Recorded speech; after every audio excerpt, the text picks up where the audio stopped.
My name is Donna Pahuski, and I'm one of your neighbors, one of your old neighbors. I used to live in Marshall. My husband and I raised our two children in the Marshall and the Cambridge school district. And it's kind of funny because Bernie Nicolay was the principal at Marshall Elementary when my children were there. And here he is. I live in Cambridge, and he's the superintendent in Cambridge. So we're really lucky. My husband and I raised our two kids in Marshall and Cambridge, two public school districts, two little rural districts. And we're here to express our gratitude to public schools and all they have done for our family. You see, our first child was a typical kid. Was so easy to raise, so much so that we said, wow, if this is parenting, we'll take 5 of these, okay? But you know how life is. Our daughter was born next, and she arrived, and it didn't take us long to figure out that she was the equivalent of 5 children. And I mean that in a very loving way, I really do.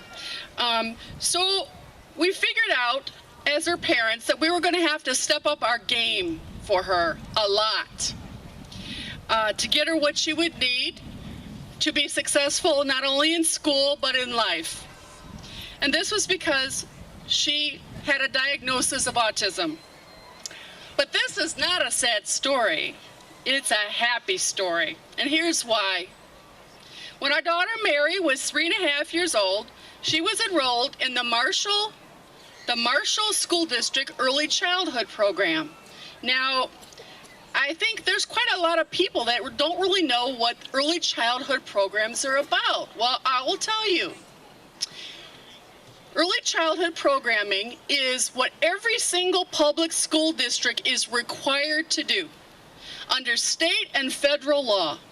These public school districts are required to find children who have delays and disabilities and give them what they need to get a fresh start. Give them what they need to catch up with their peers to the extent that they're possible. And that is what the Marshall School District did for us. Early childhood intervention is just one of the many things that our public schools are required to do to help young children with disabilities. Interestingly enough, early childhood is not required of private or voucher schools.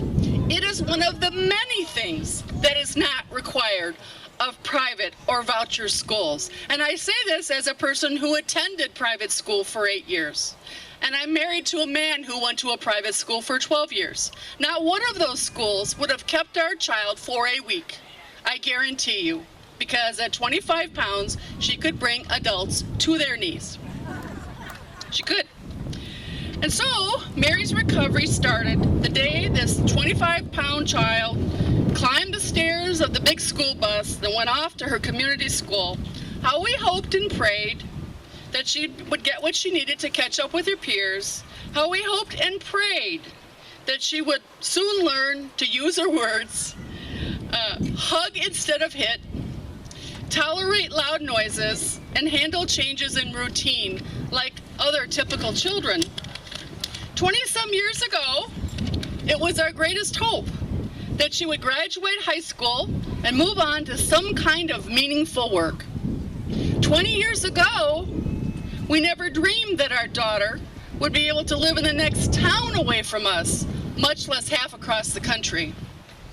It's unfortunate that Mary cannot be here with us today to tell you how she feels about the public school communities that have helped her achieve so much. But she has a good excuse for not being here. I promise you she does.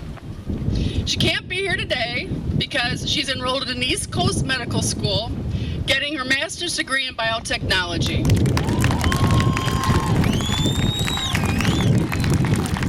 Teachers. Yes, it's true. After sixth grade, Mary was released from special education, and there has been no looking back. Now, we sure know that all kids with special needs may not have the same kind of outcome as Mary. the same kind of outcome that she had as a result of the early intervention that she got and her great special education and wonderful, caring, talented, compassionate teachers. But we know that over the past 40 years, tens of thousands of Wisconsin children have gone on to work, live independently or semi-independently, find their way, and live their dream. For so many people, these kinds of great outcomes would not be possible if their school did not have licensed and fully trained special educators, therapists, and other experts that are ready, willing, and required to serve their needs.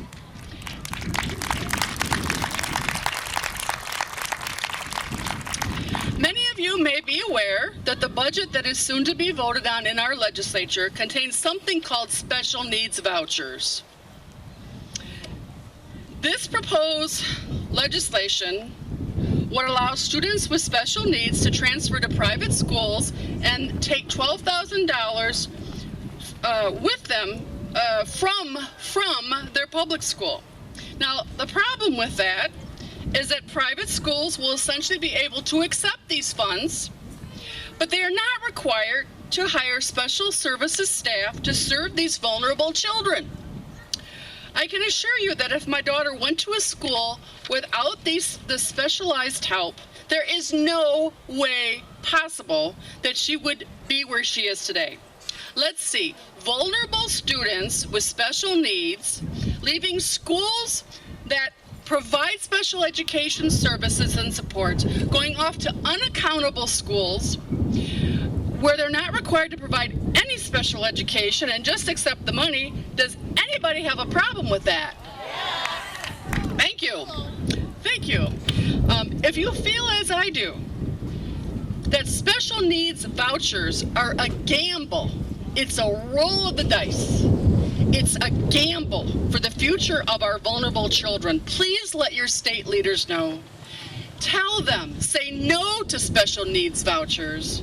And while you're at it, please tell our state leaders to fully fund special education so that our public schools can help even more kids achieve their dreams.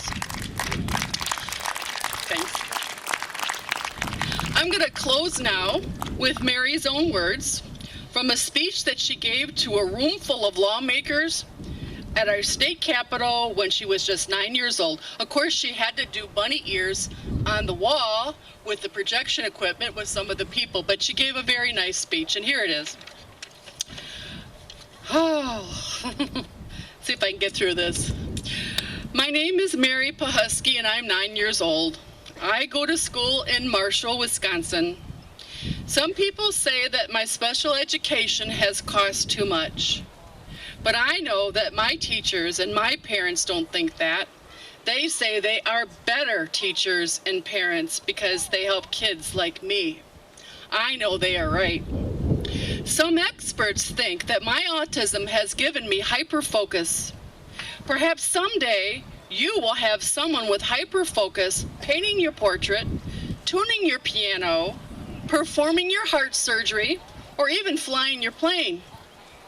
Please think about how your decisions will affect kids like me.